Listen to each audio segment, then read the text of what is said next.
Bugün qonağımız Elşən Bədirxanovdur. Biznesdə kommunikasiya, ümumi belə adlandırsam, biznesdə kommunikasiya mövzularına toxunacağıq. Real korporativ mədəniyyətin çox vacib bir məqamı deyim. Nədən ibarət olmasını müəyyən etmək istəyirsinizsə, siz baxın, hansı insanlar işə qəbul olunur, hansı insanlar promote olunur, yəni yüksədilir, hansı insanlar işdən azad olunur. Vaxtikən Apple şirkətində Steve Jobs işləyən dövrdə, indi bilmirəm necədir. O vaxtı deyirdilər ki, prinsiplərdən biri belə idi ki, 9-dan 6-ya kimi işləmək istəyirsiniz, gedin özünüzə başqa iş axtarın. Başqa şirkətdə niyə belədir, niyə bu deyil? Axı siz şirkətin korporativ mədəniyyətini müəyyən edən bütün prosedurları, qaydaları, əsas insanları seçən insan sizsiniz də. Bu sualı siz özünüzə verin, yəni. Hər bir liderin ümdə vəzifələrindən biri tək nəticə göstərmək deyil, insanları inkişaf etməkdir. Necə ki biz bitkiləri yetişdirəndə vaxtaşırı alıqları təmizləməliyik, eləcə də şirkətlərdə qeyri-effektiv, korporativ mədəniyyəti pozan, nəticələri aşağı olan insanlar o alaqlar təmizlənməlidir. Motivasiya süni manipulyasiya alətləri deyil. Motivasiya düzgün korporativ mədəniyyətin və düzgün idarə etmənin yan təsiridir. Əziz izləyicilər və dinləyicilər, hər birinizi xoş gördük. Bugün qonağımız Elşən Bədirxanovdur.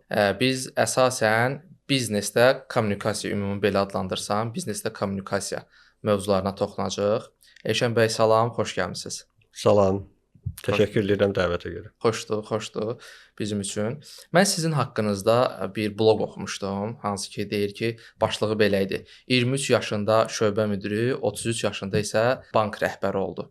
Mən istəyərdim ki, bu təcrübədən biraz bizə giriş üçün danışardınız. Bizim üçün maraqlıdır. Şəxsən özümə maraqlıdır. Çox qısa danışacağam, yəni avtobioqrafik olmasın. Mənim üçün çox maraqlıdır mənim taleyim, çox fərqlidir. Niyə görə? Bəzi məqamları tövsiyə edirəm gənclərə, bəzi məqamları tövsiyə etmirəm, yəni nümunə kimi. Birincisi ondan başlayım ki, təhsilim üzrə davam eləmədim fəaliyyətim. Tamamilə təsadüfən bank sahəsinə gəlmişəm. Təhsilimə görə tarixçiyəm. Və bank sahəsinə gələndə o zaman yeni qurulurdu ölkədə, 90-cı illər idi, əvvəlləri idi və tale belə gətirdi ki, çox karyera inkişafım çox sürətlə getdi. Qeyri-adi bir şeydir. İndi belə şanslar çox nadir hallarda olur. Oturmuş bizneslərdə nadir hallarda ola bilər. Bir neçə aydan sonra mən artıq şöbə rəhbərinin vəzifələrini icra etməyə başladım. Sonra departament direktoru, sonradan sədr müavini və bankın rəhbəri oldum. 10 ilə bu mərhələni keçmişəm. Digər tərəfdən ixtisaslaşma olmayıb, hansını ki mən o qədər tövsiyə etmirəm əslində. Tövsiyə edirəm ki, bir sahəni seçdinizsə ixtisaslaşma olsun. Sonradan ola bilər ki, o ixtisası dəyişəsiniz. İndiki zamanda bu labüddür. 5 ildən sonra, 10 ildən sonra yeni ixtisasa gedəsiniz. Amma orada da əsasən bir sahəyə fokuslanasınız. Bunu tövsiyə edirəm. Mənim elə şansım olmayıb. Bu mənim seçimim olmayıb əslində. Taleyim belə gətirib ki, çox sahələri rəhbərlik etməyə, tam fərqli sahələrə rəhbərlik etməyə nəsib olub mənə. Özdəki nəinki rəhbərlik. Bir çox şirkətlərdə tamamilə sıfırdan qurmaq nəsib olub mənə. Yəni müştəri xidmətləri, kredit sahəsi, xəzinədarlıq, maliyyə, xarici maliyyə qurumlarına əlaqə, xarici maliyyə ticarətin maliyyələşdirilməsi, plastik kartlar biznesi, hüquq sahəsi, insan resursları sahəsi və bir çox digər sahələr. Şükürlər olsun ki, çox ağır idi əslində öyrənməyə, çünki mənbə o zamanlar çox məhdud idi, amma komandamla bir yerdə hər bir sahədə nəticələrimiz yüksək oldu. Gözəl. Bəzi məqamları da əlavə edeyim, dinləyicilər üçün maraqlı ola bilər. Deməli, 2022-ci ildən müstəqil fəaliyyətdəyəm. İdarə etmə üzrə konsultant, təlimçi və mentoram. 2 kitab da yazmışam. O barədə çox danışmayacağam. Görmüşəm. Uğura ilə öz biznesinə başla birinci kitabdır. Azərbaycan Banklar Assosiasiyasının asan könüllülərlə birgə. İkinci kitabım da Azərbaycan Beynəlxalq Bankı ABB ilə təşəkkürlərim yeri gəlmişkən onlara dəstəyə görə. Maraqlı MBA rəhbərin masaüstü kitabı. Yəni rəhbərlərə maraqlı, vacib ola biləcək bir çox bilikləri bir kitabda birləşdirməyə çalışmışam. Çox həcmli alınır, 580 səhifə olub A4 formatında, amma çalışmışam ki, çox məqamları birləşdirim və ən əsası da maraqlı olsun. Doğrudan da dərs və vəsaiti deyil. Bu mən orada yazmışam ki, idarə etmə sahəsinə maraqlı bir səyahətdir. Bir yekunda da bir məqamı deyim ki, insanların kitablar necə təsir edir? Bu suala cavab verəndə bir fərəhləndirici bir faktı da deyirəm hərdən ki, mənim İkinci kitabımı maliyyə dəstəyi dediyim kimi ABB idi. Bəli. Amma nəşr edən şirkət Books On kitab evidir. Seymur müəllim. Seymur müəllimdir, bəli. Və birinci kitabı yazandan 6 il sonra bilmişəm ki, o bu bizneslə mənim birinci kitabımı oxuyub təsir altında başlayıb. Mənim üçün çox belə romantik, fərəh verici bir məqamdır. Seymur bəy də buradan salamlar. Mən də bir müddət Seymur bəylə işləmişəm. Bir qısa müddət bir yerdə təcrübəmiz olubdu. Və həmin kitabı mən ilk dəfə şəkildə görmüşdüm. Universitetin kitabxanasına gedib baxanda gördüm ki, gözlədindən daha böyük və həcmli kitabdır. İkinci kitabı deyirsiniz. Yəni birinci kitab balacadır. Hə, ikinci kitab. Orada oturmuş biznes mövzusuna toxundunuz. Mənim fikrimcə oturuşmamış biznesdə insan daha çox təcrübə qazanır. Bir də oturmuş bizneslərdə bizə ən çox nümunə gətirirlər, dəyərləri, prinsipləri və sair məsələləri. Mənə həmişə elə gəlirdi ki, bizə bunu ən çox marketinq tərəfdə keçirdilər. Mən fikirləşirdim ki, bu marketinq alətidir. Amma sonra bir qədər artıq HR-lıq dərsləri almağa başlayanda gördüm ki, burada məsələ bir qədər fərqlidir. İndi istəyirəm o fərqli nədir, onu sizdən eşidək. Sağ olun bu sualı verdiyinizə görə, çox maraqlı mövzudur. Mənim üçün çox həssas mövzulardan biridir və ona görə təsadüfi deyil ki, ikinci kitabın məhz birinci fəsli məhz korporativ mədəniyyətə həsr olunub. Dəyərlər də, prinsiplər də korporativ mədəniyyətin özəyidir. Əslində bir mənalı deyirəm və əminəm ki, bu dəyərlər, prinsiplər əgər realdırsa, onlar biznesə birbaşa təsir edir yəni. Əslində bizneslər o dəyərlərin üzərində qurulur. Bu adi sözlər, romantik sözlər deyil, yəni nümunələr deyəcəm. Vaxtı ikən deyilənə görə Amerikanlılar Aya uçmağa hazırlaşanda Kennedy NASA-ya səfərləyir və qarşısına xadimə çıxır, ondan soruşur ki, siz nə işlə məşğulsunuz burada? Deyir ki, mən insanları Aya göndərirəm. Yəni o missiyanı belə qəbul edir. İnanmaq istəyirəm ki, bu həqiqi bir кейsdir, amma reallıqda, həyatda belə кейslər həddən artıq. Mən özüm də rastlaşmışam, ədəbiyyatlarda çox oxumuşam bu barədə. Bir nümunəni deyim, müəlliflərdən biri yazır. Deməli, təsəvvür eləyin ki, aeroportda bir otel qurulub, hansı ki, insanların keçidlər, təyyarələr arasında keçidlər olur, o uzun müddət ola bilər. Orada istirahət etsinlər və oradakı xadimədən soruşurlar, sizin işiniz nədən ibarətdir? Deyir ki, mən insanların keçidlər arası yorğunluğunu aradan götürməyə kömək edirəm. Təbii ki, belə olan halda öz missiyanın, işinin mənasını, başqa insanlara, dünyaya təsirini başa düşən insanların motivasiyası çox fərqli olacaq. Bir eksperiment barədə danışım sizə. Deməli, Adam Grant psixoloqdur, alimdir, Wharton Business Məktəbinin professorudur. Belə bir maraqlı eksperiment barədə danışır. Deməli, təsəvvür edin ki, iyanə yığan call centerdir. Tələbələr üçün, təhsil üçün iyanə yığırlar. Və onların işinin effektivliyini artırmaq yollarını düşünürlər ki, nə təsir edə bilər. Deməli, onları 3 qrupa bölürlər. Birinci qrup hələ köhnə qaydada iyanəyi yığmaqla məşğul olur. İkinci qrupa həmin işin onlara şəxsən faydalarını izah edirlər. İkinci qrupa. Fayda da nədir? Maaş alırlar, təcrübə qazanırlar, bilmirəm, insanlarla tanış olurlar və s. Üçüncü qrupa isə o iyanə kimin həyatında dəyişiklik edibsə, müsbətə doğru dəyişiklik edibsə, o insanların hekayələrini verirlər, oxusunlar. Nə dəyişikliklər olub. Xırda bir məqamdır da, belə görürsən. Sonradan nəticələri növbəti dövrdə təhlil ediblər, görüblər ki, birinci, ikinci qrupda nəticələr dəyişmədi, satışlar. İkinci qrupda satış mən deyirəm, iyanənin yığılmasını deyirəm. İyanələr 2,5 dəfə daha çox yığılıb. Xırda bir toxunuş necə təsir edib. Bu eksperimentin maraqlı bir davamı da var. Deməli, fikirləşiblər ki, daha yüksək necə eləyə bilərlər, daha təsirli necə eləyə bilirlər və üçüncü qrupa əlavə olaraq həyatını iyanələr hesabına dəyişmiş insanlarla görüşmə imkanı yaradılır. 5 dəqiqə ərzində görüşüb istənilən suallar vermə imkanı yaradılır. Bu bir görüş iyanələrin yığılmasını 5 dəfə artırır.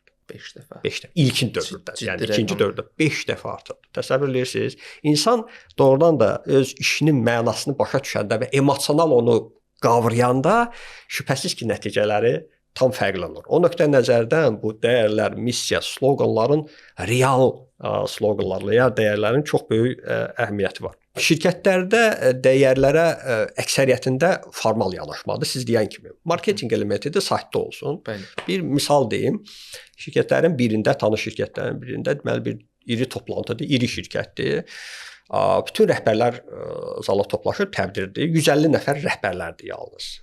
Rəhbərlərdən soruşulanda bir nəfər də dəyərlərini deyə bilmədi. Təsəvvür edirsiniz? O deməkdir ki, o dəyərlər saytda öz həyatını yaşayır. Real dəyərlər çox güman ki, fərqlidir, öz həyatını yaşayır. Əslində dəyərləri bilmək hələ onu icra eləmək demək deyil, amma bilməmək ümumiyyətlə şans yaratmır ki, ona uyğun fəaliyyət göstərsinlər. Bəzi misallar da gətirmək istəyirəm. Mənim üçün təsirli olan misallardır. Bir çoxları texnoloji şirkətlərə aid ola bilər. Reed Hastingsin Netflix korporativ mədəniyyətə barədə kitabı var və orada bunu çox gözəl təsvir edib. Yeri gəlmişkən mənim çox tövsiyə etdiyim 15 kitabdan biridir bir mənalı olaraq. Deməli, onların prinsiplərinin birinci prinsipi hələ ondan ibarətdir ki, bizim dəyərlərimiz real dəyərlərdir. Yəni nə ilə yaşayırıqsa yalnız odur dəyərlər. Və bu dəyərlər bütün həyatı, şirkətin bütün həyatına sirayət edir.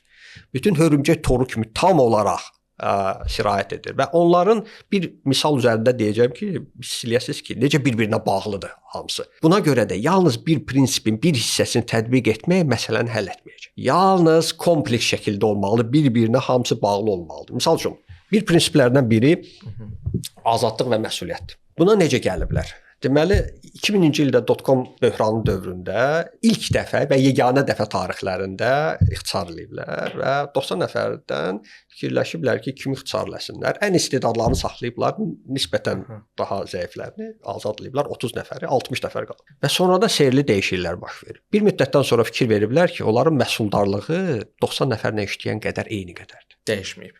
Maraqlıdır. Yəni istedadı aşağı olan insanlar başqalarını da çəkir. Amma istedadlardan işləyəndə bir-birinə müsbət tərəfdən təsir edir. Rəqabət mi deyim, yoxsa bir-birinə motivasiya etməyə, təsir etməyə, kömək etməyə nəticələr artır. Və ona görə qərar veriblər ki, onlar bazarda ən yaxşıları cəlb eləməlidirlər. Prinsiplərindən biri də budur. Görürsüz bir-birinə necə bağlıdır hamısı. Prinsiplərdən biri. Və bu prinsipi yerinə yetirmək üçün başqa bir prinsip ortaya çıxır. Biz bazarda ən yüksək məhquda biri. Təbii ki, yəni bunlar cəlb etmək üçün yüksək məhqq. Hətta belə bir maraqlı yanaşmalar var. Onlar əməkdaşlarına sövq eləyirlər ki, gedin müsahibələrdə iştirak edin. Gedin iştirak edin müsahibələrdə. Sizə bizdən daha çox maaş təklifləsələr, gəlin birinizə deyin, biz onu qaldıracağıq. Tam rəqabətdədirlər. Tam rəqabətdə. Başqa buna bitmir. Yəni başqa bir istiqamətdə deyim. Deməli, azadlıq və məsuliyyət məsələsini. Onlar deyirlər ki, biz azadlığı yalnız o şəxslərə verə bilərik ki, onlar yetkin olsunlar hər iki tərəfdən. Biri peşkarlıq keyfiyyətinə görə, bir də bizim korporativ dəyərlərə uyğunluq təqdir edəcəkdir. Hər ikisi məqamlar. Bazarda ən yaxşılarından olsun. Bax, bu insanlara biz azadlıq verə bilirik, səlahiyyətlər verə bilirik. Başqalarına səlahiyyət versə, fəsadlar ola bilir yəni. Və azadlıq verəndən sonra məsuliyyət prinsipləri də var ki, o çox önəmlidir. Bir misal deyim, iki misal. Misal üçün, azadlıq verilir, xərclərə nəzarət postfaktum həyata keçirilir. Məsələn, ezamiyə gedirsənsə, sənə məhdudiyyət qoymur ki, özünə nə qədər ezamiyə xərci istəyirsən, o qədər yazır. Amma bəzi prinsiplər var. Prinsiplərdən biri odur ki, sən praktikada qəbul olmuş məbləğdən çox xərcləyirsənsə, əgər şirkətin marağına xidmət edirsə, çox xərcləyə bilərsən. Sağlam düşüncə əsasında. Onlarda qaydalar yox, kontekstdən idarə olunur. Yəni, daxili kontekstdən irəli gələrək nə qərar labüddürsə, elə qərar qəbul edin, sizin sağlam düşüncənizdə etibar edirik, çünki siz ən yaxşılarısınız da, sizə etibar eləməsə kimə etibar edin. Amma postfaktum yoxlama nəticəsində əgər sui-istifadə aşkar olunursa, açıq-aşkar, aydın sui-istifadə onları dərhal işdən azad edilir. Niyə? Çünki bütün sistem etibar üzərində qurulub. Bildinizmi? Yəni bu etibar eləyirik sizə, bütün təsəvvür edirsiniz. Bir prinsip gör bütün şirkətə necə sirayət edir, bütün sahələrdə. Başqa məqam deyim, məzuniyyətlərə nəzarət yoxdur. Əməkdaşlar özləri nə qədər istəyirlər məzuniyyət yazsın. Elə insan var ki, 80 gün, 60 gün, 70 gün məzuniyyətə gedir. İş nəticə olsun. Onların digər prinsipinə çox sıx bağlıdır ki, biz proses yönümlü şirkət deyil, biz nəticə yönümlü şirkət. Görürsünüz necə bir-birinə hamısı prinsiplər bir-birinə bağlıdır və şirkət bundan yaşayır. Başqa məqamları da demək istəyirəm. Yəni əslində o qədər geniş mövzudur ki, bəzi bəlkə vacib məqamları deyim. Bu dəyərlər, korporativ mədəniyyət yazılmamış vəziyyətlərdə insanlara düzgün çıxış yolu tapmasına kömək eləyir. Əsas məqsədi bundan ibarət. Fikir vermisinizsə bilmirəm, mən hər halda müşahidə eləmişəm. Şirkətlərdə bürokratiya niyə yaranır? Özüm gəldiyim qənaətə görə bürokratiya səriştəsizliyin və işə bağlılığın, can yandırmasının aşağı olmasının kompensasiyasıdır. Həvalə eləyə bilmirlər ki. Həvalə eləyə bilmirlər. Nəzarət üzərində qurulub, insanların motivasiyası, peşkarlığı aşağıdır ki, onu nəzarət eləməlidirlər, yoxlamalıdırlar işi necə görüblər. Ona görə də dəyərlər yüksək korporativ mədəniyyətə sahib olan şirkətlərdə dəyərlər düzgün çıxış yolunu müəyyən etməyə kömək eləyir. Elə şirkətlər var ki, misal üçün böyük risk təşkil etməyən bir sahələrdir. Məsələn, geyim kodeksi. 10 səhifədən ibarət geyim kodeksidir, amma əməkdaşlar yenə pozurlar. Digər şirkətlərdə yarım səhifədən nə ola bilər? Ümumi prinsiplər qeyd oluna bilər də, bəlkə də heç olmaya da bilər. Sadəcə insanlarla bu ideyalarını bildirirlər ki, bizim geyimimizə yanaşmamız belədir, yəni. Heç kodeksli olmaya da bilər, amma hamısı riayət eləyir, yəni, riayət eləyir. Bu nəyi göstərir? Həmin o dəyərlərin nə dərəcədə insanların beyninə hopması məqamı göstərir. Bu korporativ mədəniyyəti mən maraqlı mənə gələn bir nümunə ilə müqayisə eləyirəm. Ümumi bir dildir. Həmin o dəyərlər, prinsiplər ümumi dil yaradır. Ümumi dildə danışan şirkətdə şübhəsiz ki, əməkdaşlıq daha yüksək olacaq, konfliktlər daha az olacaq, bir-birinin motivasiyası daha yüksək olacaq. Bu Babilistanda güllə tikilmə barədə yəqin ki, rəvayət eşitmisiniz də. İnsanlar toplaşırlar, Allaha çatacaq, Tanrıya çatacaq bir güllə tikmək istəyirlər. Tanrı da qəzəblənir ki, mənə özünə yaxın bildirirlər və dillərini fərqləndirir. Nəticədə onlar iş dayanır. Birinci, sonra da başlayır çökülməyə, güllə çökülməyə. Korporativ mədəniyyətdə şirkətlərdə sanki belə bir ümumi dildir. Maraqlı bir faktla bunu birləşdirirəm, bu rastıma gəlmişdi. Deməli, dünyada 6-7 min dil var. Və çox maraqlı məqamdır ki, onların mini nisbətən balaca olan ərazidə yerləşir. Yeni Qvineya adasında yerləşir bu tayfalar. Başqa bir məqamda, maraqlı məqamdır ki, yəqin təsadüfi deyil ki, dünyada ən geridə qalmış ərazilərdən biri bəs Yeni Qvineyadır. İnteqrasiya imkan vermir orada. Elədir. Həmin o real dəyərlərin, real müsbət korporativ mədəniyyətin çox böyük müsbət effektləri var. Məsələn, çoxsaylı eksperimentlər bunu təsdiqləyir ki, xərcləri azaldır. Məsələn, işə qəbul xərclərini, insanların hətta 7% daha aşağı maaşla işləməyə hazırdılar müsbət korporativ mədəniyyət şirkətləri və s. Mənfəəti artırır, bu araşdırmalar göstərir. Amma şirkətlərin bir qismi bunu gələcəkdə fayda olması üçün edirsə, bir çoxları bunun üçün etmir. Bu sadəcə düzgündür deyə və bunların təsəvvürünə uyğundur deyə əsas qərar verən şəxslərin ona görə edirlər. Bu düzgündür deyə edirlər. Çox maraqlı orada da yanaşmadır. Söhbətdə 2 dənə sualım var. Bir, bugün bizə ən çox, yəni ən azından mənə olduğum mühitlərdə deyirlər ki, nəticə yox, prosesə fokus olmaq lazımdır. Sizin verdiyiniz misalda bu bir qədər fərqlənirdi. İkinci məsələ nədir? Biraz sual tam fərqli ola bilər. Bizdə deyərdim ki, mikro və kiçik bizneslərin sayı daha çoxdur və onlarda ümumiyyətlə korporativ mədəniyyət gündəmdədirmi və yaxud da necə olmalıdır? Çünki bəzən olur ki, biz yəni X bir müştəriyə satış eləməməliyik, işləməməliyik, qərarı verməməliyik, amma çox təəssüf ki, məcbur oluruq o gedişləri eləyirik. Birinci sualınız daha proses yönümünədir, nəticə yönümünədir. Çox maraqlı mövzudur o da. Burada fərqlər var. Məsələn, şərq deyəndə mən uzaq şərq nəzərdə tuturam, Koreyada, Yaponiyada, orada proses yönümlü düşüncə. Onlar hesab edirlər ki, əgər proses düzgün şəkildə həyata keçiriləcəksə, nəticə mütləq olacaq. Qərbdə, Amerikada, Avropa inkişaf eləmiş ölkələrdə nəticə yönümlüdür. O demək deyil ki, prosesə heç fikir vermirlər. Yox, o da çox önəmlidir. Proses necə yerinə yetirilir, çox önəmlidir. İndi bəzi misallar uyğun gəlsə deyərəm şirkətlərdə ki, necə həyata keçirilməsi çox önəmli bir məsələdir nəticədən yanaşı. Amma ümumi yanaşma nəticəyə yönümlüdür. Burada da mən bir səbəb görürəm, niyə görə? Bizim şirkətlərimizin də böyük əksəriyyəti nəticə yönümlüdür. Böyük əksəriyyəti. Demək olar ki, bəlkə də hamısı nəticə yönümlüdür. Prosesə fikir verirlər müəyyən qədər, amma nəticə yönümlüdür. Siz ən gözəl insan, gözəl korporativ mədəniyyətə sahib olan insan, nəticə verməyən insanı heç kim şirkətdə saxlamayacaq. Amma minlərlə insan var ki, hansı ki korporativ dəyərləri yüksək deyil, amma yüksək satış edir, yüksək nəticə verir və şirkətlərdə qalır yəni. Yəni bu mənim fikrim deyil, bu reallıqdır. Mənim fikrim odur ki, hər ikisi çox önəmlidir. Yəni insanları seçəndə iki məqamda da fikir vermək lazımdır. Bu ikinci məqamımız bu kiçik şirkətlərlə bağlı korporativ dəyərlər önəmlidir ya yox məsələsi fikrimcə çox önəmlidir.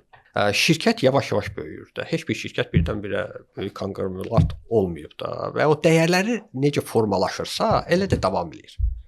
Amma burada iki vacib məqam var. Süni şəkildə korporativ mədəniyyəti dəyərləri formalaşdırmaq mümkün deyil. Korporativ mədəniyyət əsas qərar verən şəxslərin dünya görüşündən irəli gəlir. Və o təbii yolla baş verir. Süni şəkildə bunu yaratmaq mümkün deyil yəni. Bir maraqlı bir misal deyim. Laszlo Bock, yeri gəlmiş ki, o da tövsiyə etdiyim kitabdır. Work Rules kitabında Google-un korporativ mədəniyyəti, ümumiyyətlə personalın idarə edilməsi prosesi və s. barədə danışır. O uzun müddət Google-da People Operations, yəni personalın idarə edilməsi sahəsi üzrə üst vitse-prezident olub. O deyir ki, Amerikanın top 10 şirkətlərin birinin HR rəhbəri məndən məsləhət alır ki, mənim CEO-m deyib ki, insanlarda yaradıcılığı qaldırmaq üçün gəlin bir yaradıcılıq otağı yaradaq. İçində kreslolar, yumşaq pufiklər, oyun zalı yaradaq içində, tennis və s. Müəyyən işıqlar, qəşəng, müasir işıqlar və s. yaradaq. Necə baxırsınız bu fikrə? O da biraz Google-un korporativ mədəniyyəti haqqında danışır və deyir ki, bu zahiri elementlərdir.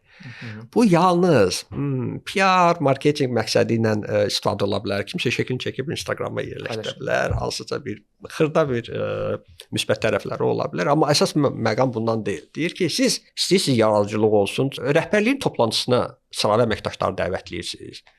O deyir, yox, onların nə işi var orada? Sonra deyir ki, siz qərar qəbul edəndə əməkdaşlardan fikir alırsınız. Deyir ki, onların niyə fikir? Biz ən ağıllıları üst rəhbərlikdədir, onlar qərar verirlər də. Siz deyir ki, qutular ya onlayn bir rəy alma mexanizminiz var. Deyir ki, onlara imkan versən, elə təklifə verəcək ki, altında batıb qalacaq. Onda deyir ki, Laszlo Bock deyir ki, onda sizə uğurlar diləyirəm, gedin pufiklərlə məşğul olun. Reallıqda, yəni siz bunları eləmirsinizsə, bu formal bir şeylər sizin kardinal olaraq vəziyyətinizi dəyişməyəcək qətiyyən. O nöqtə nəzərdən bu şirkətlərdə də balaca olan dövrdə elə düzgün korporativ mədəniyyət olması birincisi onların işlərinə müsbət təsir olacaq.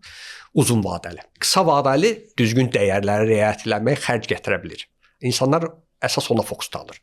Misal üçün, dəyərlər var ki, qarşılıqlı hörmət misal üçün şirkətlərin birində dəyər tutaq. Və hansısa bir yaxşı peşəkar başqasını təhqir eləyib. İndi dilemma qarşısında qalıb rəhbər. Onu neynəsin, cəzalandırsın, işdən azad eləsin və s. Burada artıq o dəyərlərə nə dərəcədə sadiq olması göz önünə gəlir. Əgər o dəyərlərə uyğun fəaliyyət göstərməsə, o dəyərlər öləcək. Hesablayın ki, o dəyər yoxdur. İnsanların gözündə artıq öldü o dəyər. İndi seçim eləməlisən. Sən qısa müddətdə o insanı cəzalandırma, hansısa vəziyyəti düzgün şəkildə gətirmək mümkün deyilsə, cəzalandırmaq, başa düşmürsə, işdən azad eləmək bu qısa müddətli sənə xərc gətirəcək. Amma uzun müddətli bu çox saylı araşdırmalar var. Çox saylı, yəni onlarla belə araşdırmalar var ki, uzun vadəli isə daha çox mənfəət gətirəcək. Ona görə qısa müddətli düşüncəyə sahib olmayaraq, hətta kiçik şirkətlərə düzgün korporativ mədəniyyət dəyərlər çox vacib bir alətmi deyim, mühitmi deyim, hansı ki, şirkətin nəticələrinə də əksər hallarda təsir göstərir. Bəli, müsbət təsir göstərir. Bələdçi deyərdik.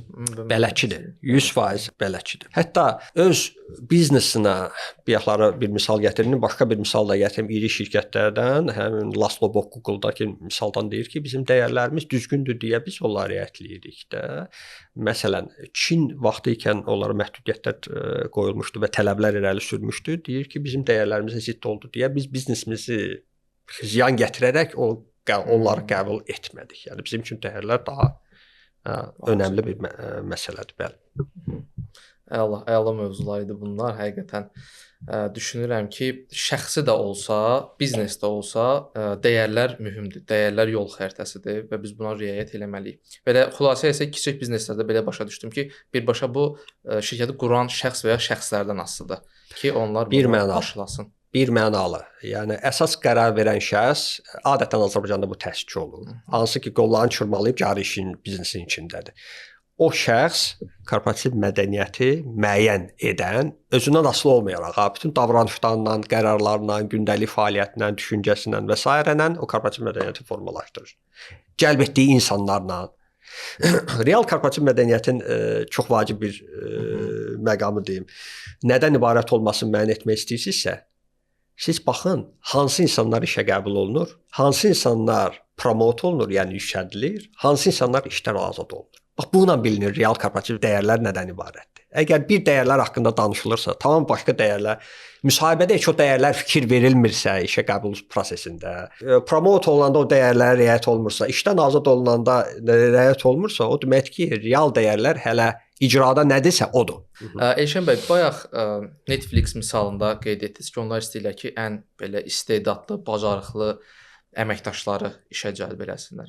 Bəs biz necə eləyək? Bu istedadları necə cəlb eləyək işə? Necə eləyək ki, onlar da biznesimizin bir parçası olsunlar? Həm də biz onlarla daha uzun müddət yol davam eləyə bilək. Çünki bu gün bazarda turnover da çox tez-tez dəyişir. Yəni bir əməkdaş bir yerdə çox qalmır, dəyişiklik istəyir və s.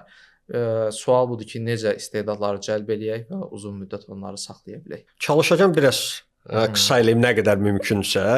Birincisi gəlməyinli istedad nədir? Bax, sizin üçün istedad nədir Murad bəy? İstedad mən deyərdim ki, təyin olunmuş sahə üzrə sahə bacarıqlarına sahib olmaq və onu tətbiq eləmək bacarığıdır. Sahib olmaq. Bəli. Tamam. Fərqli yanaşmalar ola bilər. Bax bundan irəli gəlməlidir ki, istedad nədir ümumiyyətlə ki, kimi cəlb eləməyi bilmək üçün. Mənim üçün istedad odur ki, orta insandan mən iş sahə üzrə, bacarıq sahələri üzrə ortadan yuxarı olan. Yəni deyək ki, ən maksimum bu sahədə səriştəlilik 100% götürsək, 60-70% oldusa istedaddır. Yəni ortalamadan daha yaxşıdır.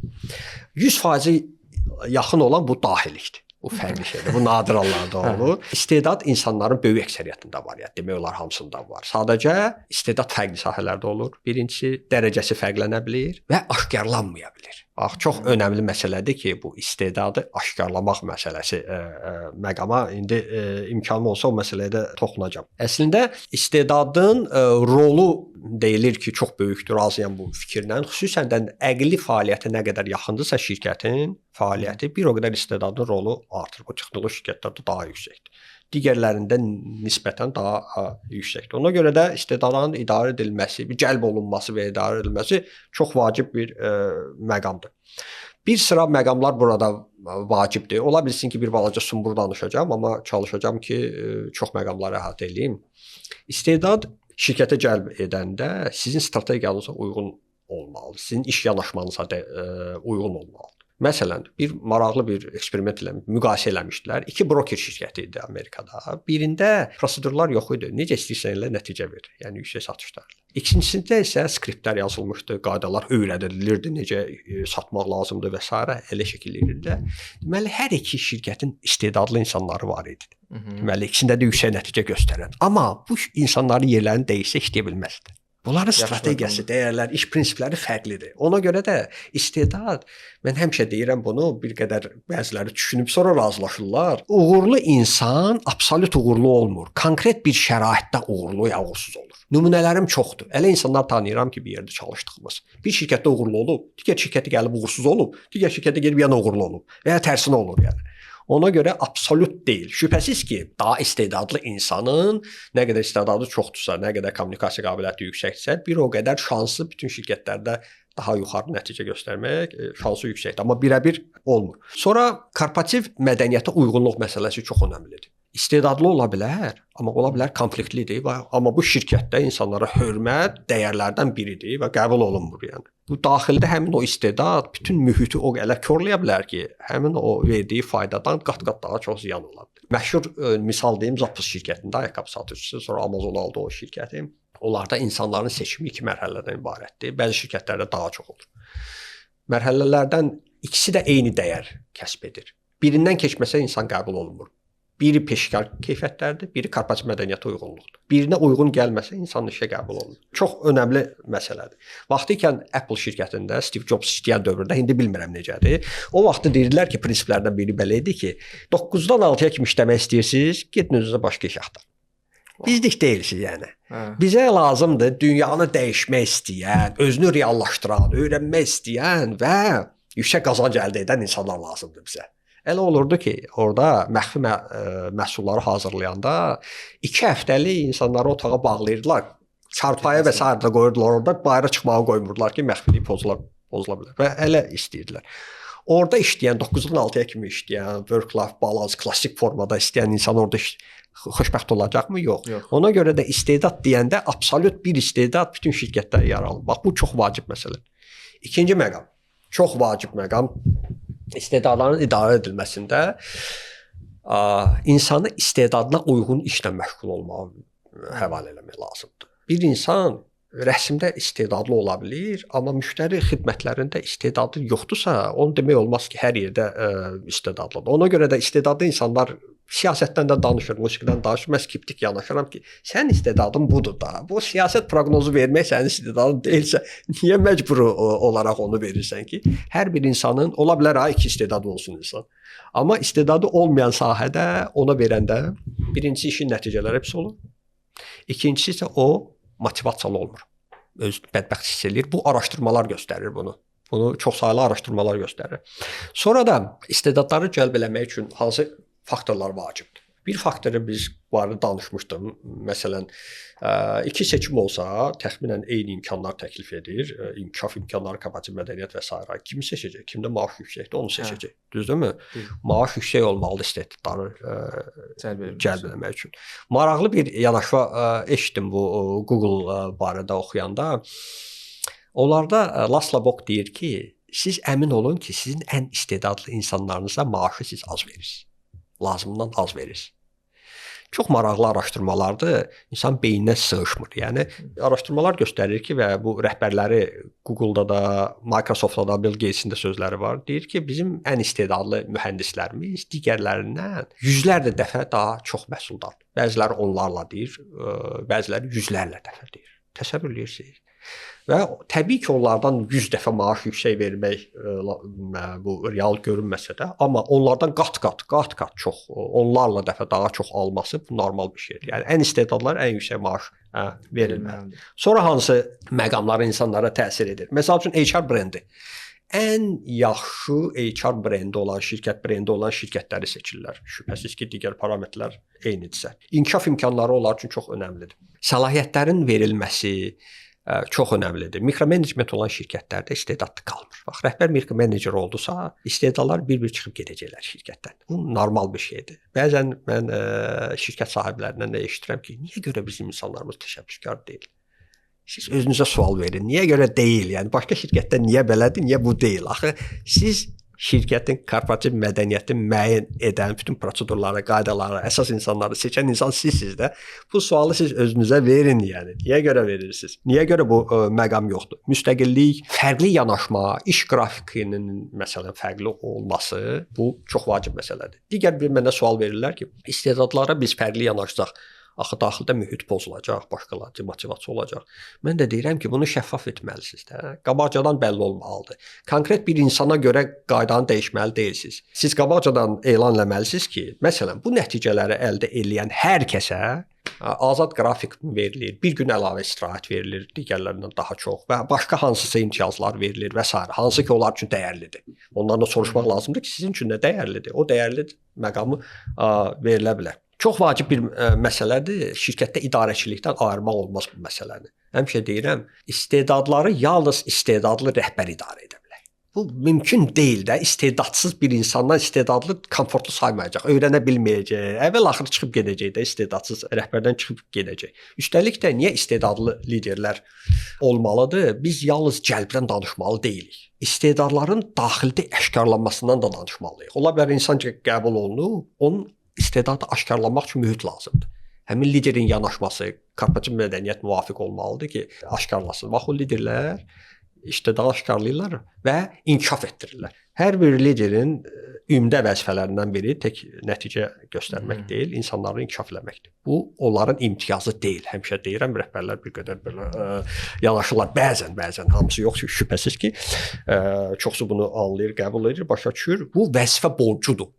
Bəzən deyirlər ki, rəhbərlərə, mən əməkdaşları inkişaf elətdirməyə vaxtım var, bütün gün işləyirəm. Yox, bu vəzifə borcundur sənin. Sən insanları inkişaf elətdirməlisən. Və nə qədər çox sənin əməkdaşları inkişaf etsə, başqa vəzifələrə getsə daha yuxarı, deməli bir o qədər sən uğurlu öyrətmə nöqteyi-nəzərdən uğurlu lidersən. Çox önəmli bir məqamı da toxunmaq istəyirəm, bunu da rastlaşıram tez-tez. Korporativ mədəniyyət şirkətlərdə istedadları həzm etməlidir. Nə deməkdir? Bütün korporativ mədəniyyətlər istedadları həzmləmir. İstedadlar fərqli ola bilər. İki səbəbdən ola bilər. Fərqli istedad o deməkdir ki, başqalarından, yəni nə qədər istedadı yüksəkdirsə, bir o deməkdir ki, müəyyən mənada anormal insandır da. Anormal biz pis mənada baxırıq, düzdürmü? Amma istedadsız şirkətdə istedadlı olmaq anormaldır. Çünki normadan kənar deməkdir. Anormal normadan kənar deməkdir. Həmişə normallıq pis şey deyil. Bu ona görə norma bunu qəbul edə bilmir də. Qibtə eləyir, badala qurmağa çalışır. Rəhbərlər deyirlər ki, bu gəlib mənim yerimi tutacaq, qorxurlar. Bu həzm etmir bu məsələ. Xırda-xırda məsələlərə hətta həzm etmədiyi məqamları görmüşəm. Məsələn, tanış şirkətlərin birində təsisçi otaqları gəzirdi və kimdə qulağında qulaqçıq görürdüsə onu irad bildirir ki, qulağını çıxarmısan, avarçılıqla məşğulsan, işləmirsən və s. O sanki hələ düşünürdü ki, bunlar boşuna vaxt keçirirlər də. Yəni bu kimi məqamlar çox önəmlidir. İstedadlara fərqli yanaşma, şəffaf şəkildə fərqli yanaşma olmalıdır. Bir də bayaqlara bu məsələyə toxundum, bunu da vurğulamaq istəyirəm. Necə ki biz bitkiləri yetişdirəndə vaxtaşırı alıqları təmizləməliyik, eləcə də şirkətlərdə qeyri-effektiv, korporativ mədəniyyəti pozan, nəticələri aşağı olan insanlar o alaqlardır. Alaqlar təmizlənməlidir. O alaqlar digərlərinin nəticələrini aşağı salır. Dəfələrlə müxtəlif araşdırmalar bunu təsdiqləyir. O alaqlar təmizlənəndə ortalama nəticə qalxır yəni. O istedadlarda birinci özü daha komfortlu hiss eləyirlər, orada işləməkdə istedadlar arasında çalışırlar. İkinci nəticələr də artır. Yəni çox maraqlı sualım olacaq bu işdən çıxarma dediniz. Bizim bir çox kiçik mikro şirkətlərdə HR yoxdur, ya rəhbər özü görüşür, ya şöbə komanda rəhbəri və s. görüşür əməkdaşla. Bu işdən çıxma prosesi elə işə qəbul prosesində danışılmalıdırmı ki, məsəl üçün də bizdə işdən çıxmada proses belə olur. Nə bilim, sən əgər özün işdən çıxmaq istəyirsə, filan qədər müddət xəbərdar verməlisən. Bunu deməyə ehtiyac varmı? Mənə çox maraqlıdır. Müsahibədə düşünmürəm ki, onun yeri var. Çünki müsahibədə daha vacib məqamlar var, amma əksəriyyətində sınaq müddəti olur. Düzdür, bəzi şirkətlərdə olmur. Məsələn, Netflix deyir ki, mənə ömürlük evlənirik biz. Bizdə sınaq müddəti yoxdur. Götürmüşəmsə, amma başqa məqam deyim. O aylarla davam edə bilər, rekruting prosesi olanda. Çox detallı gedir. Çox mərhələli, çox həm data analitikası məsələsi var, həm çox sahəli müsahibələr var, neçə mərhələli, 4 mərhələdə müsahibə, müxtəlif insanlara gedib CEO-ya gedib çıxır insanların qəbulu və s. Amma sınaq müddəti yoxdur. Amma əksəriyyətində sınaq müddəti var da. Bunu mən düşünürəm ki, çox vacib məsələləri yalnız işə qəbul prosesində demək lazımdır. Qalanlarını deməli, görüş olur orientation prosesində, təlimində orada demək lazımdır. Digər məqamları da həmin o sınaq müddəti dövründə müxtəlif yəni himayədar bir insan, bacı deyirlər və ya başqaları yanında olan bir insan hansı ki o prosesi müşahidə eləyir, onlar vasitəsilə və ya birbaşa rəhbəri vasitəsilə o məqamlar və HR vasitəsilə şübhəsiz ki, məqamlar bir-bir o bildirilməlidir. Bu istedad məsələsində danışdıq ki, biz istedada çalışmalıyıq ki, hər işi verməyək və yaxud da yəni o peşəkarı olduğu sahədən başqa iş verməyək də. Bu gün biz müəssisələrdə ERP tətbiqindən məşğuluq və görürük ki, adekvat adam tapa bilmirik ki, bu prosesi həmin şirkət tərəfindən idarə edə bilsin. Ən azı bir şəxsin minimum 2 fərqli işi var. Həm satışa baxır, həm maliyyəyə baxır və s. belə variasiyalar mümkündür. Və orada o dəyişikliyi yaratmaqda ERP özü də belə success rate çox olan bir şey deyil. Çünki hər iki komandanın effektiv işləməsi təmin olmalıdır. Azərbaycandan danışırıqsa, burada bir istedadın və yaxud da bir əməkdaşın bir neçə işi varsa, orada ümumiyyətlə uğur çox uzaqdır da, uğura gedib çatmaq çox uzaqdır. Mənim sualım odur ki, bu şirkətlər o dəyişikliyə necə yanaşmalıdır? Ümumiyyətlə həm belə korporativ mədəniyyət səviyyəsində başa düşməlidir ki, okay, mən effektiv keyfiyyətli iş almaq istəyirəmsə, əməkdaşımın iş yükünü azaltmalıyam. Bir neçə fərqli iş verməliyəm və yaxud da müxtəlif keçid proseslərinə necə hazırlaşmalıdır? O proses necə olmalıdır? Siz bir qədər konkret bir case barədə danışdınız. Onu gərək nüanslarını və s. dəqiqləşdirmək lazımdır. Çünki hər bir şirkətdə fərqli çıxış yolları ola bilər. Amma ümumilikdə desəm ki, dəyişikliklərin həyata keçirilməsi necə baş verməlidir? İndi şirkətlər üçün və insanların özləri üçün də çox önəmli məsələdir. Çünki get-gedə Bu dəyişikliklər artıq qeyri-adi əvvəllər qeyri-adi hadisə idi. İndi artıq adi gündəlik bu yaşadığımız bir fəaliyyət olacaq dəyişikliklər daim olaraq. Və get-gedə də proses sürətlənəcək. Ona görə də çox önəmli məsələdir, çox önəmli mövzudur. Niyə görə biz dəyişikliyə həyata keçirməyə çətinlik çəkirik? İlk növbədə digər səbəblər də var. İlk növbədə ona görə ki, biz insanlarla işləyirik. Məsələn, hansısa bir telefonu təkmilləşdirmək üçün onun dilsizdir, müqaviməti yoxdur, iradəsi yoxdur. Götürürük, təkmilləşdiririk. Yəni texnoloqlar, mühəndislər yeni mexanizm düşünürlər, onu tətbiq edirlər və salam buna düzəlir. İnsanı belə dəyişmək mümkün deyil. Qeyri-müəyyənlikdən qorxuruq. Biz bilmirik ki, o dəyişikliklər bizə necə təsir eləyəcək. Oturmuşuq da sakitcə. Birtəhər dolanmağa çörəyimiz var. Dəyişiklik baş verəcək, bəlkə də mənfi olacaq. Əksəriyyəti axı insanların neqativ düşüncəlidir və daha pisini təsəvvür edir, nəinki yaxşısını. Əksəriyyətimiz beləyik, yəni. O nöqtə nəzərdən müqavimət avtomatik olaraq müqavimət yaradır. Sonra digər səbəblər də var. Biz Voltaire'in məşhur sözü var, deyir ki, özü dəyişməyə çalış, görəsən ki, başqalarının dəyişməyə şansı nə qədər aşağıdır. İnsanların bir qismi hətta razı olanda da dəyişikliklərə deyirlər, ətraf mühit dəyişsin, mən dəyişməyim. Özləri dəyişmək istəmirlər. Başqaları məsələn uzun müddət bir sahədə işləyirlər və dəyişikliyin vacib olmasını heç anlamırlar da. Mən də rastlaşmışam. Elə sahibkarlar, rəhbərlər var ki, 20 il, 30 il, 40 il bir cürə idarə eləyiblər. Ona deyəndə ki, yeni tələblər artıq başqadır. Bu neqativ təsiri var artıq. Get-gedə güclənəcək. 20 ildir, 40 ildir belə idarə eləyirəm. Niyə dəyişməliyəm ki? Yəni niyə heç ehtiyac görmürəm axı. Bunu öyrəşiblər. Başqa bir misallar ola bilər ki, digərlərin münasibətlərindən korlamaqla qorxurlar. Dəyişikliklərin edilməsi əslində başqa insanlara təsir etməyə özündə ehtiva eləyir. Machiavellinin maraqlı bir ifadəsi var, deyir ki, dəyişiklikləri edən insan ən çətin vəziyyətdədir, çünki əvvəlki qaydadan faydalanan bütün insanlar sizinlə düşmən olacaq. Yeni qaydalardan faydalanacaq insanlar isə sizə çox zəif dəstək eləyəcəklər, çünki hələ tam təcrübə eləməyiblər, tam başa düşmürlər ki, təsiri nədən ibarət. Başqa faktorlar da deyim, niyə görə çətinliklər yaranır? Əsas qərar verən şəxs sidq ürəkdən bu dəyişiklikləri dəstəkləmir. Şübhə ilə yanaşır. Bəli. Əgər təşəbbüs ondan gəlmirsə və dəstək ondan gəlmirsə, onu inandıra bilsək, yalnız dəyişiklikləri etmək mümkündür. Əgər səmimi olaraq qəbul etmirlərsə, yalnız qəbul edirlər ki, o vaxta qədər ki, onun şəxsi bugünkü maraqlarına toxunana qədər qəbul edirsə, o qırılacaq. Hardasa qırılacaq. Onu heç vaxt sərf etməyə dəyməz. Yəni o birinci şəxs sidq ürəkdən dəstəkləməlidir bu məsələn.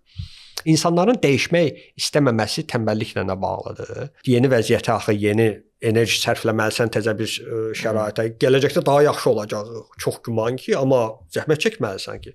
Yəni faktorlar kifayət qədər çoxdur. Başqa faktorlar birini də deyim ki, insan şirkət kimi, cəmiyyət kimi mürəkkəb sistemdir. Hər bir sistemdə öz tarazlığına qayıtmaq istəyir. Siz rəqqas, mayyətnik var, tərpətdiniz, müəyyən müddət hərəkət eləyib əvvəlki vəziyyətə qayıdacaq. Bütün dəyişikliklərdə güclü dəyişikliklər baş verməsə, kardinal olmazsa sistemli şəkildə o qayıdıb sistem yeni vəziyyətə qayıdacaq. Deməli, dəyişikliklər yeni şirkətdə yeni tarazlığın gətirilməsi prosesidir. Bir də təkrarlayım. Yeni tarazlığın gətirilməsi prosesidir. Siz o rəqqası böyür üstə qoysanız, artıq təpənməyəcək, başqa tarazlıq olacaq. Düzdür, düz deyil, artıq ikinci məsələdir. Onu başqa toxunmuram, amma yeni tarazlığa gətirə bilsəniz, dəyişikliklər yalnız o halda mümkün ola bilər. Ciddi immunitet lazımdır. Onda mən belə başa düşürəm bu prosesə ki, onu qoruyub. Hər bir şirkətin əslində ciddi immuniteti var. Dəyişikliklərə qarşı immunitet var. Yəni. O immuniteti dəyişmək lazımdır ki, artıq köhnə vəziyyətə immunitet, əks immunitet yaransın, təzə vəziyyətə isə immuniteti yaranmasın. Burada vacib məqamlar ondan ibarətdir ki, çoxdur əslində. Yəni bir məsələni də deyim ki, bütün dəyişikliklər səhvləri özündə ehtiva edir. Yəni dəyişikliklər edəndə hər şey ideal getmir də. Birinci şəxsdən tutmuş, təşkiçdən tutmuş, orta menecmentə kimi, əməkdaşlara kimi qəbul olunmalıdır ki, dəyişikliklər prosesində eksperimentlər olacaq, səhvlər olacaq, düzəltmə olacaq və s. Buna Duke Universitetinin bir professoru var, Simsitkin, ona ağıllı səhv deyir. Bax, ağıllı səhvləri sövqləmək lazımdır. Səhvlər fərqli cür olur. Bax, ağıllı səhvlər innovasiya yönümlü, inkişaf yönümlü səhvlərdir. Bax, belə səhvlər nə qədər çox şirkətdə olsa, bir o qədər yaxşıdır. Qəribə səslənsə də, yəni bunu dair çoxlu misallar var. Bir məsələ, yəni ürəyim doldu, çox danışa bilərəm, amma yekunda dediniz ki, necə dəyişikliklər eləmək olar? Nümunəmlə deyim. Şirkətlərin birində hələ bunu tətbiq eləmişdik. Çox effektiv bir alətdir. Cəmi 4 bənddən ibarətdir. Ona görə çox rahat qavranır, izah olunur. McKinsey-nin influence modeli var və 4 müddəadan ibarətdir. Birinci məqam, mərhələ dəyişikliklərin labüd olmasını anlatmaqdır insanlara. Niyə görə dəyişiklik vacibdir? Dəyişməsə hansı ciddi fəsadlar ola bilər? Bütün dəyişikliklər modelləri hamısı bu mərhələdən başlayır. Başa düşməsə, şuurdan dəyişikliklər bütün başlayır. Problemin mövcudluğunu qəbul etməsən dəyişiklik şans yoxdur. Bu mərhələyə mən bir məqamda daxil edirəm. Həmin insanlara şəxsi faydalarını başa düşməlidirlər. Biz egoist məxluq. İnsanıq. Beləyik, yəni dəyişmək istisnalar var hansısa məqamlarda, özümü qurban verə bilərik və s. Amma kütlə olaraq biz istisnalar əsasında sistem qura bilmərik də. Düzdürmü? Biz egoist məxluqu və bizim maraqlarımızı güdürük. Hətta düzgün olub bizim maraqlarımıza zidd olsa biz onu dəstəklənməyəcəyik, yəni müqavimət göstərəcəyik də. Ona görə də bu birinci mərhələdə anlatmaq məqamında onlara şəxsən hansı faydası olur, onu göstərməkdir. İkinci proses çox önəmli prosesdir. Bunu yaddan çıxarırlar bəzən. Rutinə çevirmək lazımdır. Yəni bütün dəyişikliklər daxili qaydalara, prosedurlara oturmalıdır. Gündəlik fəaliyyət tərzinə oturmalıdır. Məsələn, şirkətlərin birində biz feedback mədəniyyətinin inkişaf etdirilməsini, deməli mən həm konsultant idim, həm də təlimçi idim. Və orada prosedurlar qeyd olundu, daxildə proseslər qeyd olundu. Nə vaxt feedback veriləcək, necə veriləcək, kimlər tərəfindən veriləcək, o sistemə necə əks olunacaq, kim monitorinq edəcək, kim dəstək edəcək. Bu proseslər hamısı o nəzərə alındı və tək bu yox, digər proseslərə də əks olundu. Qiymətləndirmə prosesində necə feedback bağlanacaq, ümumi performance management sisteminə necə inteqrasiya olunacaq. Hamısı daxili gündəlik həyat prinsiplərinə, yaşayış məqamlarına oturmalıdır. Üçüncü məqam öyrətmədir. İnsanlara dəyişiklik baş verəndə yeni şəraitdə uyğunlaşmaq, kömək eləmək lazımdır, öyrətmək lazımdır. Məsələn, hələ misal gətirim o feedback mədəniyyəti. Feedback necə verilməlidir? Bu öyrədilməlidir insanlara ki, sonradan tələb eləyəsən, gözləyəsən. Və həmin o şirkət bütün rəhbərləri, team liderdən tutmuş idarə heyətinin üzvləri kimi hamısı eyni təlimi keçdilər. Yəni 200 təxminən 60 nəfər təlimdən keçdi fərqli vaxtlarda. Çox vacib bir məqamlardan biridir. Və dördüncü məqam rol modelingdir, rol modellik. Yəni əsasən birinci şəxs və ətrafındakı olan şəxslər həmin o dəyişikliklərin nümunəsi olmalıdırlar.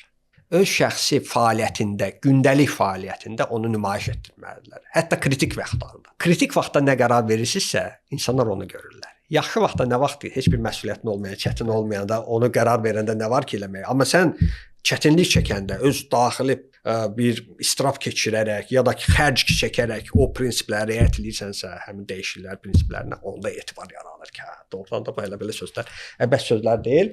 O belə. Çox effektiv görürəm bu modeli. Allah, belə deyim. Nöqtə atışı elədiniz. Təşəkkür edirəm. Xeyli məqama toxunduq. Eşən bəy, siz dediniz ki, ümumiyyətlə biz başa düşməliyik ki, dəyişiklik labüddür.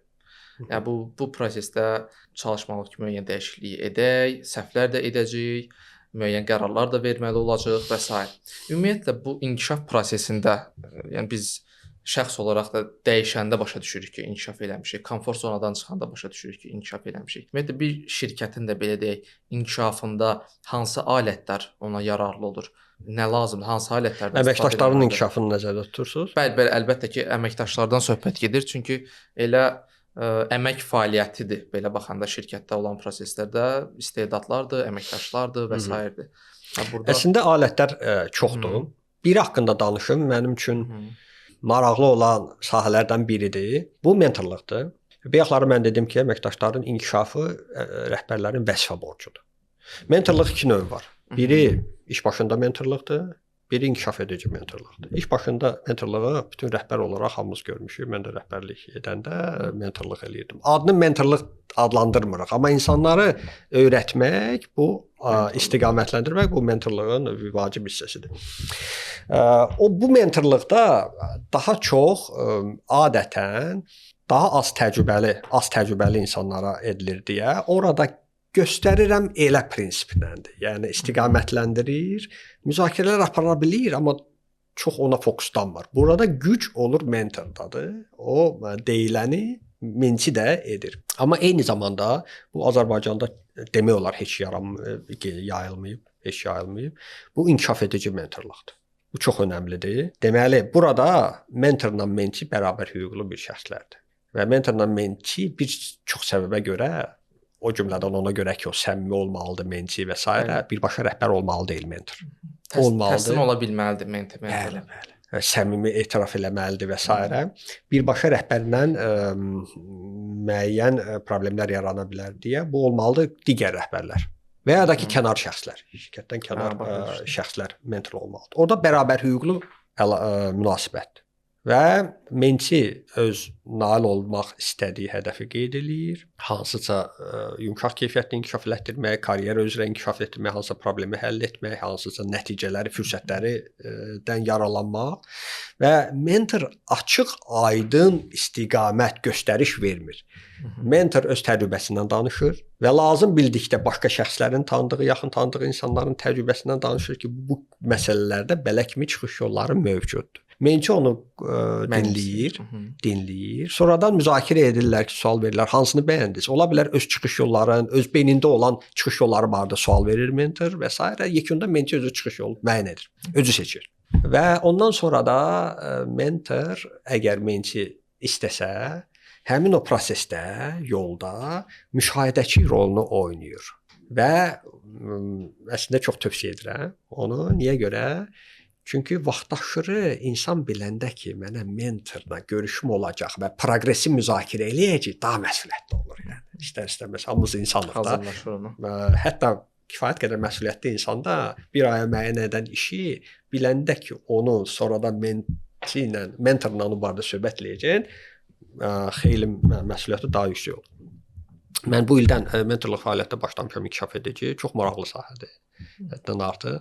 Nə qədər insanla tanış olmuşam, heç bilmirdim ki, Azərbaycanda belə çox istedadlı, yəni bilirdim ki, çoxdur, amma bu insanların hamısını tanımıram. Bir qismi tanış insanlardır, bir qismi heç tanış olmayan insanlardır. Çox maraqlı sahədir. Bu inkişaf edici mentorluq şirkətlərdə qurulmayıb. Demək olar ki, çox nadir hallarda var, amma sistemli deyil o da. Sistemli qurulması çox ciddi bir inkişaf edici bir alət ola bilər. Şirkət bəs özündə daha çox orta və böyük şirkətlər üçün bir mentorluq departamenti ya necəsə bunu formalaşdırmalıdırmı ki, əməkdaş da kənara getməsin, şirkət daxilində onu öyrənsin, yoxsa necə olur o proses? Mentorluq departamentinə ehtiyac yoxdur. Mentorluğu hələ rəhbərlər edirlər. Sadəcə birbaşa mentorluğu birbaşa rəhbər edir. İnkişaf edici mentorluğu isə digər rəhbərlər edir. Bir pilləyə, iki pillə daha yuxarı olan rəhbərlər edir, başqa sahələrdən edən. Və daxildə mentorluq inkişaf etməsi üçün orada da çox vacib məsələdir. Daxili korporativ mədəniyyətdə bunun üçün çox önəmlidir. Mentorların statusu nədir? Yəni formal status deyil, özlərinə yaxasına nişan qeydləsinlər, gəzsinlər. Yox. Onlara qarşı hörmət, onlara diqqət, onların inkişafına və s. Bəlkə də müəyyən inkişaf məqamlarında o mentorlara bir bal daha üstünlük verilməsi və s. O həmin onların nüfuzunu şirkətdə daha yuxarı eləyir. Daha hörmətli bir mövqe kimi qeyd olunur. Top menecment, birinci şəxslər, mentorlara xüsusi qeydləsə, təşəkkürünü bildirsə o məqamlara şübhəsiz ki, mentorlar maraqlı olacaq, inkişaf eləsinlər. Digər bir vacib məqam da odur ki, bunu da çox məşhur insanlar deyir, insan öyrədərək öz öyrənir, inkişaf edir. Özümdə hiss eləmişəm. Yəni mən kitabları yazanda kitab yazdığım mövzuları daha yaxşı yanımda həkk olunur beynimdə, nəinki kitab yazmadığım mövzular. Təlim apardığım mövzular daha yaxşı yanımda qalır. Nəinki təlimdə olmayan maraqlı digər mövzulardan daha yaxşı yadımda qalır, daha yaxşı öyrənirəm detallarına kimi və s. Və bu da bir alətlərdən biridir. Bu məsələyə bağlı bir dənə deyim var. Deyir ki, tell me and I forget, teach me and I will remember, involve me and I will learn. Elədir.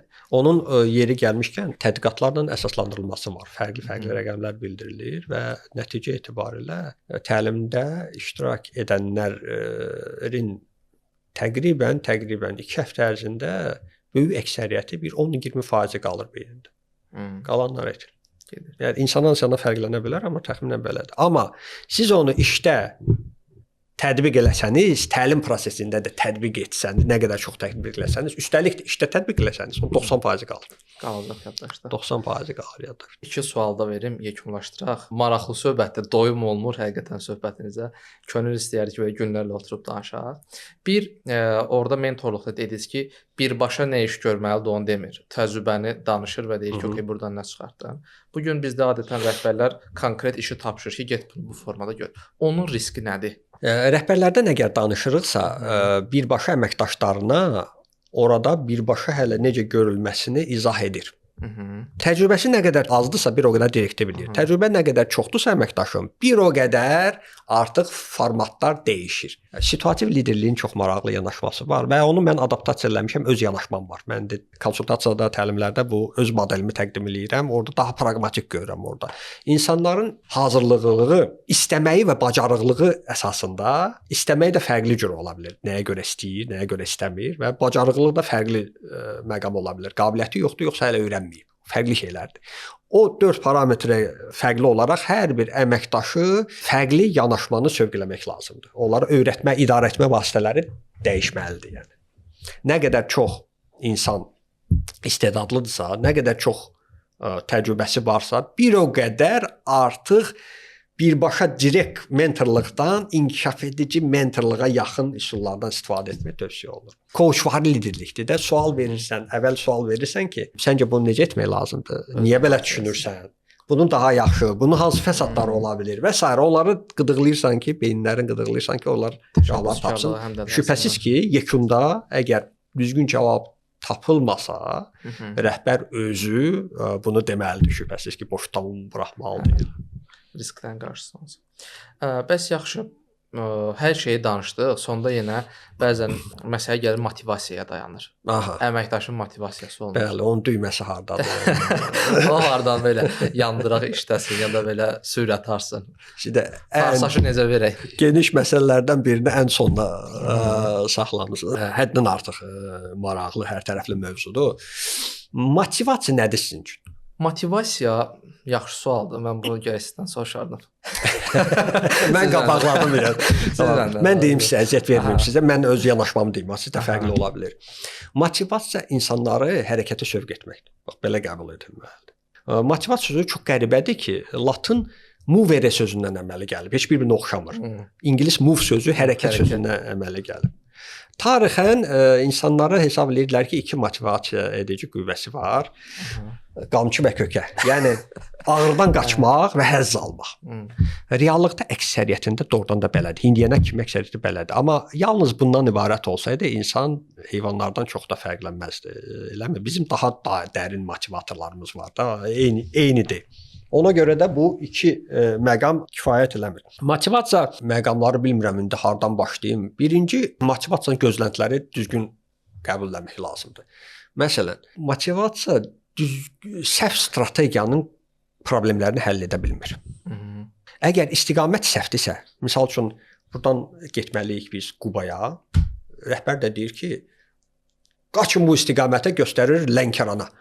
İnsanlar qaçır. Üstəlik də elə kökəni verir ki, bunu da yeyin, qaçın, konfeti də verir, motivasiya eləyir. Yəni nə qədər çox motivasiya eləyirsə, hədəfdən bir o qədər uzaqlaşırlar. Yəni səhv strategiyanın problemlərini həll etmir motivasiya. Bu bir məsələdir. Burada daha çox maddi mükafatladır, bunu da deyirəm. İkinci məqam, korporativ mədəniyyətin qüsurlarını həll edə bilmir motivasiya tədbirləri. Rəhbərlər görmüsünüz, deyirlər ki, bütün gün əməkdaşlarını təhqir eləyir, səlahiyyət vermir, basır, ədalətsizlik eləyir, maaşını kəsir və s. Sonra deyir ki, HR-a bir yeyib-içmək təşkilə, insanlar nəsə qəmgindilər, biraz ruhları açılsın. Yox, ondan motivasiya yaranmayacaq. Qısa müddətli nəsə ola bilər, amma əsas o deyil. Mən sizə bir vacib fikir deyəcəm, bir də təkrarlayacağam onu. Motivasiya süni manipulyasiya alətləri deyil. Mükafat verdim, kökəni verdim filan deyil. Motivasiya düzgün korporativ mədəniyyətin və düzgün idarə etmənin yan təsiridir. Motivasiyalı insanlar şirkətdə düzgün korporativ mədəniyyətin və düzgün idarə etmənin yan təsiri. Siz xüsusi olaraq insanlara motivasiya etmək üçün hansısa ayrı-ayrı tədbirlər ola bilər, amma çox motivasiyalı, işə can yandıran insan deməli əməkdaş əldə etmək üçün, saxlamaq üçün siz ona fokuslanmalı deyilsiniz. Düzgün korporativ mədəniyyətə, düzgün idarə etmə fokuslanmalısınız və əksəriyyəti çox pul aparan məqamlar deyil. Çox geniş bu barədə danışmayacağam, amma əsas məqamı bildirdim. Ən birinci hesab edirəm ki, bu düzgün korporativ mədəniyyət. Çox bir vacib məqamda insanlar onu fərqli cürə başa düşür. Mənim təlimlərimdə insanlar şok yaşayırlar və daxilində işlərə müqavimət göstərməyə çalışırlar. Yəni çünki sərf eləmir insanlar, bunu eşitməyiblər. Maddi mükafatlanmanın çox ciddi mənfi fəsadları var. Amma burada vacib məqam nədir? Hamı tənqid eləyir Maslow piramidasını, amma çox vacib bir məqam var ki, hansı ki faydalı hesab edirəm. İnsanların ehtiyaclar iyerarxiyası ki var. Bəli. Fərdlərdə fərqlənə bilər. Biz amma sistemi bayaqlara dedikdə fərdlər üzərində qurmalı deyilik də, ümumi əksəriyyət üzərində qurmalıyıq sistemi. Ona görə də əksəriyyəti ilkin tələblər ödənilmədikdə digər tələblər onlar üçün maraqlı deyil. Yəni biz qarnı ac olan insan, evdə yaşamağa yeri olmayan insana biz yüksək mədəniyyətdən, korporativ mədəniyyətdən, Chopin'dən və s.dən danışa bilmərik. Onun birinci tələbatı budur. Ona görə də bizdə maaşlar ilkin ehtiyaclarını ödəməyənə qədər pul əsas hərəkət verici qüvvə olacaq. O vaxt ki, orta menecment səviyyəsinə kifayət qədər yüksək maaşı olan, yüksək menecment səviyyəsinə gələn insanlarda və yaradıcı işlərdə mükafatlandırmanın mənfi fəsadları müsbətdən çox ola bilər. Yalnız birini deyim. Birini deməyim, bir neçəsini deyəcəm, amma bir dənə eksperiment gəlib deyəcəm, amma çoxdur. Maddi mükafatlandırma yaradıcılığı aşağı salır. Maddi mükafatlandırma pis davranışa sövq edir. Rahat yola əl atmağa sövq edir. Uzun vadəli hədəflərə ziyan gətirə bilir. Maddi mükafatlandırma öyrəşmə yaradır. Narkotik kimi öyrəşmə yaradır. Sonra get-gedə dozanı artırmaq da tələb olur. Yalnız bir məqamı bildirim. Misal üçün daxili motivasiyanı azaldır. Uşaqları rəsm şəkil çəkməyə xoşlayan uşaqları deməli 3 qrupa bölürlər. Bir qrupda heç bir dəyişiklik eləmirlər, yenə də həvəslidirlər axı. Kağız, qələm verirlər, onlar şəkil çəkirlər. İkinci qrupa deyirlər ki, ikinci qrup şəkil çəkəndən sonra onlara mükafat verirlər hər dəfə. Şəkil çəkib mükafat verirlər şəkil. Üçüncü qrupa əvvəlcədən deyirlər ki, siz şəkil çəkin, sizə mükafat verəcəyik. Əvvəlcədən bildirirlər. 2 həftə belə davam edir. 2 həftədən sonra bir otağa hamısını toplayıb verirlər qələmi, kağızı. Adamlar çıxırlar otaqdan, kənardan, gizli kameradan müşahidə edirlər. Görürlər ki, birinci qrupa aid olan uşaqlar yəni eyni həvəslə şəkil çəkirlər. İkinci qrupdan çoxsu çəkir, bəziləri çəkmir. Üçüncü qrupdan əksəriyyəti şəkil çəkmir. Onlar mükafat gözləyirlər.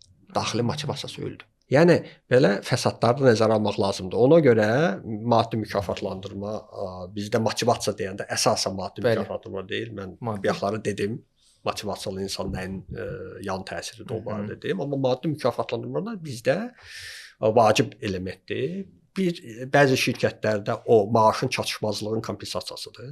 Digər şirkətlərdə isə yaradıcı fəaliyyətlərdə mükafatlanmanın təsiri yoxdur, mənfi təsirləri var. Orada gigiyenik faktordur. Gigiyenik faktor nədir onu izah edeyim. Odur ki, hansın ki olması motivasiya etmir, amma olmaması demotivasiya edir. Stabilliyi qorumaq üçün lazımdır. Maaş da hələdir. Maaş insanları motivasiya etmir. Şirkətdə qalıb-qalınması barədə qərar vermək üçün vacibdir maaş. Maaşı verdin, maksimum 1 ay sən daha yaxşı işləyəcəksən. Sonra onun təsiri itir yəni. Sabit maaş bu belədir. Bu yalnız gigiyenik faktordur. Yəni şirkətdə qalım-qalmayım bu faktor müəyyəndir. Mükafatlandırmada bir çox hallarda insanlar gəlir, xüsusən də istedadlı insanlar, baxırlar maaş yuxarı-aşağı eynidir. Şərait eynidir, öyrənmə imkanı, korporativ mədəniyyət. Mükafat var yoxsa yoxdur? Birisində mükafat var, deyir sənə gedim. Bu sanki sual verirsən ki, pul istəyirsən ya yox. Kim deyər ki, istəmirəm? Təbii ki, hamı deyir, istəyirəm. Ona görə də mükafatları mənim üçün mən gəldim qənaətə görə bu bizdə gigiyenik faktora çevrilib. Bunu etmək lazımdır, amma düzgün şəkildə etmək lazımdır. Elşən bəy, söhbətinizdə doyum olmur həqiqətən. Vaxt olsa bir xeyli sizdən söhbət eləyərdik. Çox sağ olun bir daha dəvətimi qəbul etdiniz. Siz sağ olun. Təcrübələrinizi bölüşdünüz. Minnətdaram. Minnətdaram sizə, təşəkkür edirəm. Sağ olun. Görüşənə qədər.